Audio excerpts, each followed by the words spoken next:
আমাদের একটা ব্লান্ডার হয়ে গেছে এর মধ্যেই, তো পাত্তা দেয় না ভাই। Good morning everyone. তো এখন বাজে হচ্ছে প্রায় 4টে, 4:10-20 হবে। আমি অতটা ভালো করে ঘড়ি দেখিনি। ফোনটা দাও না দেখি কটা বাজে।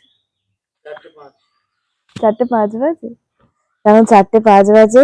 তাই আর ব্যাগ ট্যাগ নিয়ে রেডি হয়ে গেছি। পিছনে মা আর বাবা রেডি। না তুমি রাত্রির বেলা চুল খুলে যাচ্ছ? তো চলো কোথায় যাবো আমরা? গঙ্গাসাগর। চলো। আমাদের যেতে হবে সুভাষগ্রাম, তাই জন্য এখন ভোরবেলা জয় কাকাকে ঘুম থেকে ডেকে তুলেছি যে আমাদের যাতে সুভাষগ্রাম স্টেশনে পৌঁছে দিয়ে আসে। তো ফাইনালি আমরা চলে এসেছি এখন। আর এখনো পর্যন্ত টুকটু দিদিরা আসেনি। আমরা যাব, বড় মেশোরা যাবে, আর যাবে হচ্ছে দিদুন। তো দিদুনের সাথে দিদুন আর বড় মেশোরা আসছে এখনো, জানি না।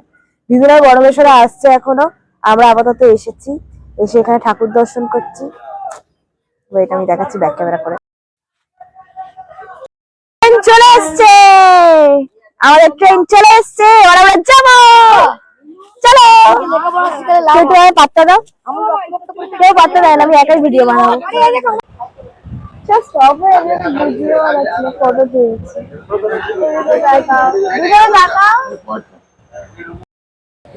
আমাদের একটা ব্লান্ডার হয়ে গেছে এর মধ্যেই। আমরা এই যে কাকদ্বীপ স্টেশনে নেমেছি, তারপর এখান থেকে কি করে যাব গঙ্গাসাগরে সেটা আমি জানি না, যদিও সেটা বাবা জানে, মেশো জানে, এরা জানে। তো আমরা ট্রেন থেকে নামছিলাম, আমার বাবা সবাইকে একে একে করে নামাচ্ছে। আমি ভাবলাম ডাকছে কেউ, আমাকে নামালো, তারপরে মেশো, কি যেন, টুকটুকি দিদি, মা, দিদুন সবাইকে নামালো। কিন্তু শেষ পর্যন্ত বড় মাসিকে নামানোর সময় বড় মাসি আর বা ট্রেনে আছে, সে সময় ট্রেন ছেড়ে দিয়েছে। মানে মায়ের গা ঘেঁষে জাস্ট ট্রেনটা গেছে। মানে ভাবছিলাম যে, আর কি যেন ট্রেন থেকে না মানে খুবই কম সময়ের জন্য দাঁড়িয়েছে ট্রেনটা। আর কি যেন সামনে যারা ছিল, আমি খালি বলছি দাদা সরুন, একটু যেতে দিন। ওরা দাঁড়িয়ে দাঁড়িয়ে কি যেন করছে, মানে ট্রেনে দাঁড়িয়ে আছে, ওদের নামতে হবে না, নামবে না, ভিতরে ঢুকে বসে থাকুন, অনেক জায়গা আছে, তারা ওখানে দাঁড়িয়ে আছে। কি বলবো যে, আর কিছু বলার নেই। আমি জানি না ভয়েসটা ঠিকঠাক শোনা যাচ্ছে কিনা, আমি মাইকটা ব্যাগে রেখেছি, আমি এখন কি যেন কানেক্টও করিনি। সো দেখি কি হয়। এখন বা ফোন করলো, ফোন করে বললো যে এখন ওদের 15-20 মিনিট সময় লাগবে, ট্রেনটা ব্যাক করে যখন আসবে তখন ওরা আসতে পারবে। আমরা কি করব বড় বেশ, আমরা কি করব বলো, আমরা কি করব এবার? চলো দিদুন, চলো।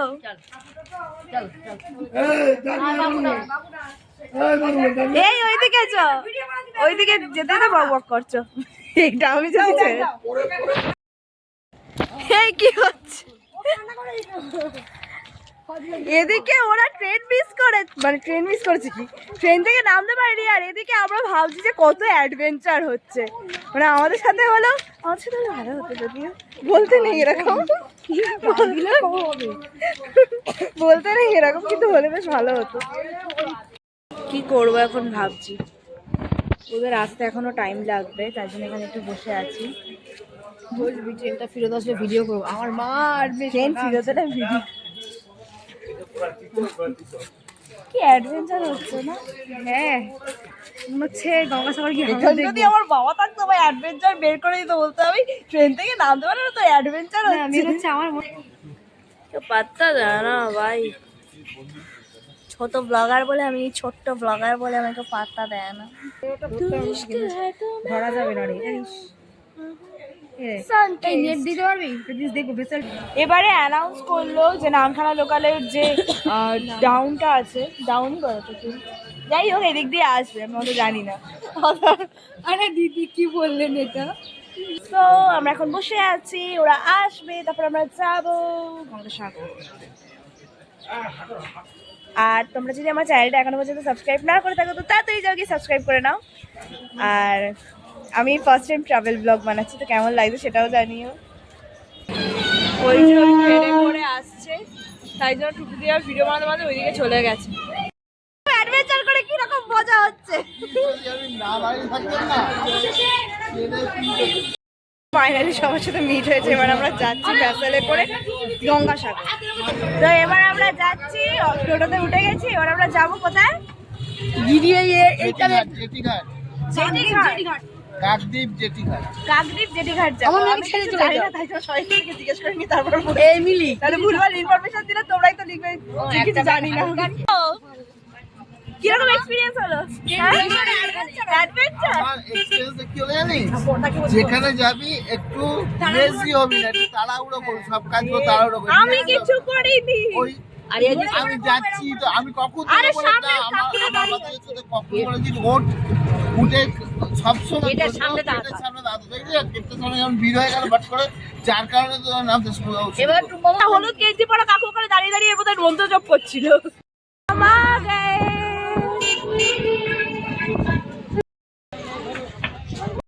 ট্রেনও ধরেছি দৌড়াতে দৌড়াতে, আমরা এখন ভ্যাসেলও দৌড়বো দৌড়াতে দৌড়াতে। আমাদের কি অবস্থা কে জানে, আমরা সারাক্ষণ দৌড়াচ্ছি।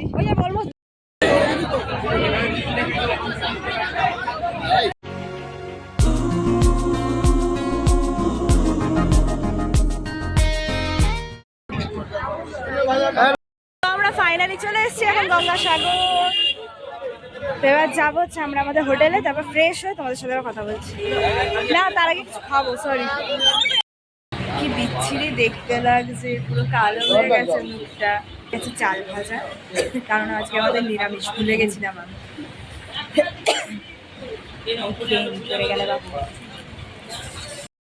তো এবার আমরা ফাইনালি যাবো হচ্ছে হোটেলে। হোটেলে এখনো দেরি আছে, এখনো দেরি আছে। আমি এখন রিপোর্টারদের সামনে কিছু বলতে চাইছি। মোটামুটি আমরা ভেসেল টেসেল পার করে একটা ধাপ এগিয়ে গিয়ে একটা টোটোয় উঠেছি, যে টোটো আমাদের নিয়ে চলেছে দূর রাস্তা দিয়ে, দুধারে পুরো রবীন্দ্রনাথের কবিতার মতো ডেসক্রিপশন দেওয়া। বলবো কি সুন্দর লাশ তুলে মুছছে, আসলে বলবো কি করে। তারপরে দেখা যাচ্ছে এখানে জমি বিক্রয় আছে, কিন্তু মাত্র 2 টাকা কাটা, মানে 2 লাখ টাকা কাটা। ভুল বলেছি। আর বাইকটা দেখেছো, দেখে নাও, ওর মোটামুটি বিক্রি আছে, বডি নেই, বডি আছে। তো যাই হোক, আমরা এখন 30 কিলোমিটার অতিক্রম করে যাব, গিয়ে আমরা পৌঁছবো শেষমেশ কোথায়? গঙ্গাসাগরে কপিল মুনির আশ্রমের সামনে। সবাই ভেবেছিল যে ভেসেল থেকে নেমেই গঙ্গাসাগর।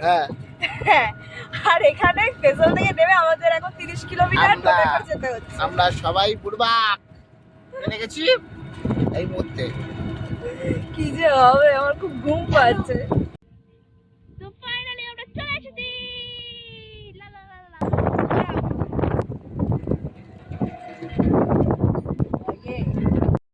এইটা হচ্ছে আমাদের হোটেল। তো ফার্স্টে আমি যাই, গিয়ে একটুখানি ফ্রেশ হই, দেখেই বুঝতে পারছি যে আমার কি অবস্থা হয়েছে। আমাদের সবারই খারাপ অবস্থা, সবাইকে পরে দেখাচ্ছি, কিন্তু মেনলি আমার অবস্থাটা একটু বেশি খারাপ, কারণ আমি কি বলবো, আর আমি ট্যালেন্টেড পার্সন, তাই জন্য আমার বেশি অবস্থা খারাপ।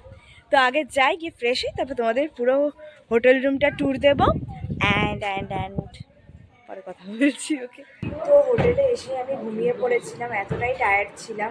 মাইকের চার্জটা শেষ হয়ে গেছে, তাই জন্য একটুখানি নয়েজ আসবে, তো তোমরা প্লিজ একটু মানিয়ে নিও। অ্যান্ড আমি একটু আগে আমার একটা স্কিন কেয়ার ভিডিও আপলোড করলাম। তো এখন যাব আমরা লাঞ্চ করতে। আমার এত টায়ার্ড লাগছে না, অনেকটা জার্নি করেছি। সিরিয়াসলি বলতে এই হোটেলটা যখন আমি ফার্স্ট টাইম ঢুকেছিলাম, বাইরেটা তো খুবই সুন্দর লাগছিল, কিন্তু হোটেল রুমটা একদম জঘন্য বলতে গেলে।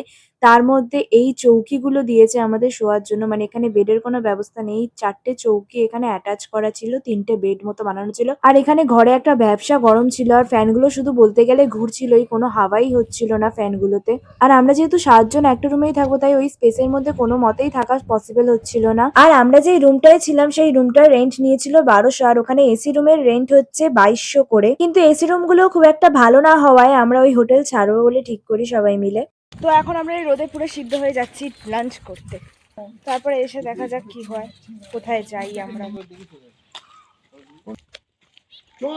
রাস্তাগুলো বেশ শুটিং করার জন্য ভালো, এখানে আমি ভিডিও শুট করতে আসবো প্রত্যেকদিন, একটা ভালো ভিডিওগ্রাফার লাগবে। কেউ কোলাপ করতে চাইলে কমেন্ট করো, পয়সা দেবো না। তো এবার ফাইনালি আমরা একটুখানি খাওয়ার মতো জায়গা খুঁজে পেয়েছি। একটা ভেজ থালি অর্ডার করেছি, কারণ আজকে আমরা নিরামিষ। আমি যাবো একটা ভেজ থালি অর্ডার করেছি, তো কি থাকে আগে দেখি, আগে খাবো তারপর যা হওয়ার হবে। আমাদের ভেজ থালিতে দিয়ে দিয়েছে ডাল, সাদা ভাত, এখানে একটা মটর আলু দিয়ে তরকারি, আর আলু ভাজা আর ঢেঁড়স ভাজা। পোস্ত, আমাদের লাস্ট মাসে পোস্ত দেওয়া হয়েছিল। এই যে ওটা নেওয়া হয়েছে। হ্যাঁ, নেওয়া হয়েছিল এটা এক্সট্রা করে 40 টাকা দিয়ে। আর এটার হিস্ট্রিটা তোমাদের বাড়িতে দিয়ে আমি জানাচ্ছি। এই যে আমরা এই হোটেলটা এসেছিলাম, মানে যত খারাপ জিনিস হওয়ার যে আজকেরই কেন হচ্ছে আমি বুঝে উঠতে পারছি যে কি হচ্ছে এটা আমাদের সাথে। ফার্স্ট তো আমাদের ওই বাবা আর মাসি ট্রেন থেকে মানে নামতে পারেনি, আর তারা নামখানা স্টেশন অবধি চলে গেছিলো। সেকেন্ড, আমাদের হোটেলের ওই অবস্থা।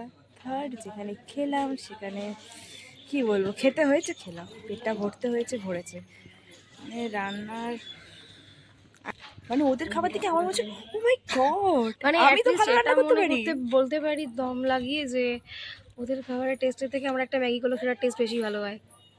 পোস্ত, পোস্ত যেটা আমি আপনাকে দেখিয়েছিলাম, একটুখানি আলু পোস্ত নেই, আলুর তরকারি পোস্ত দিয়েছে, আমি বলবো না দেয়নি। পোস্ত কি দিয়েছে, এরকম করে ছিড়কিয়ে দিয়েছে উপরে, জাস্ট মানে কি বলে ওটাকে, ডেকোরেশনের জন্য গার্নিশিং করেছে পোস্ত।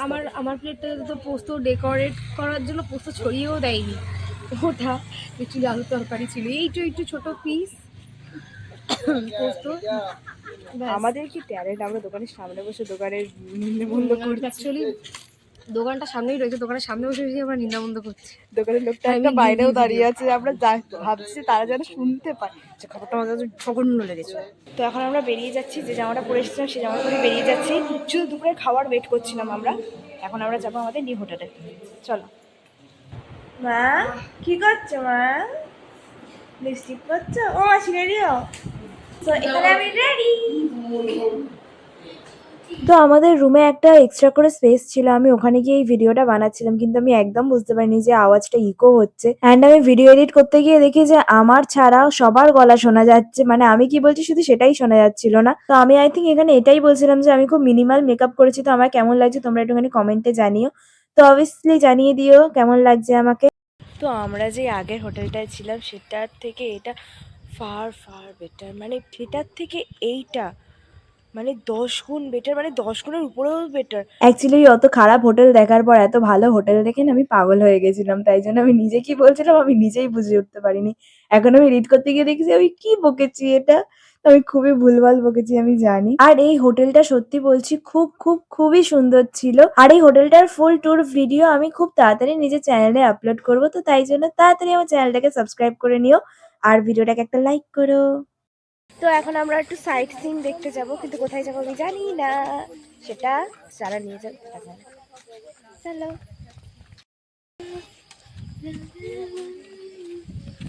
এখন আমরা চলে এসেছি এখানে কপিল মুনির আশ্রমে, আর এখন এরা সবাই মিলে চা খাবে বলে ঠিক করেছে। এদিকে আমি চা খাই না, আমি কি করবো আমি বুঝতে পারছি না। কত কুকুর, এখানে আমি প্রজাপতি বিস্কুটটা খাচ্ছি আর ওরা আমার দিকে তাকিয়ে আছে। তো এখন আমরা চলে এসেছি, আমরা ভিডিও নিয়েছি চালাবো বলে, ভিতরে বলে ভিডিও বানাতে বলে।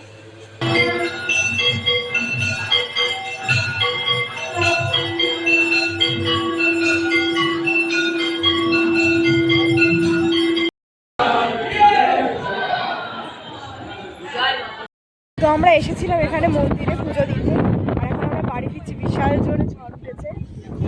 আর বাড়ি ফিরছি মানে হোটেলে ফিরছি, বিশাল জোরে ঝড় উঠেছে।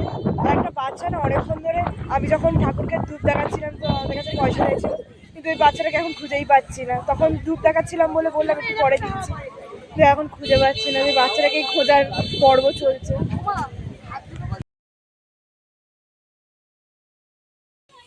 কিরকম ঝড় উঠেছে?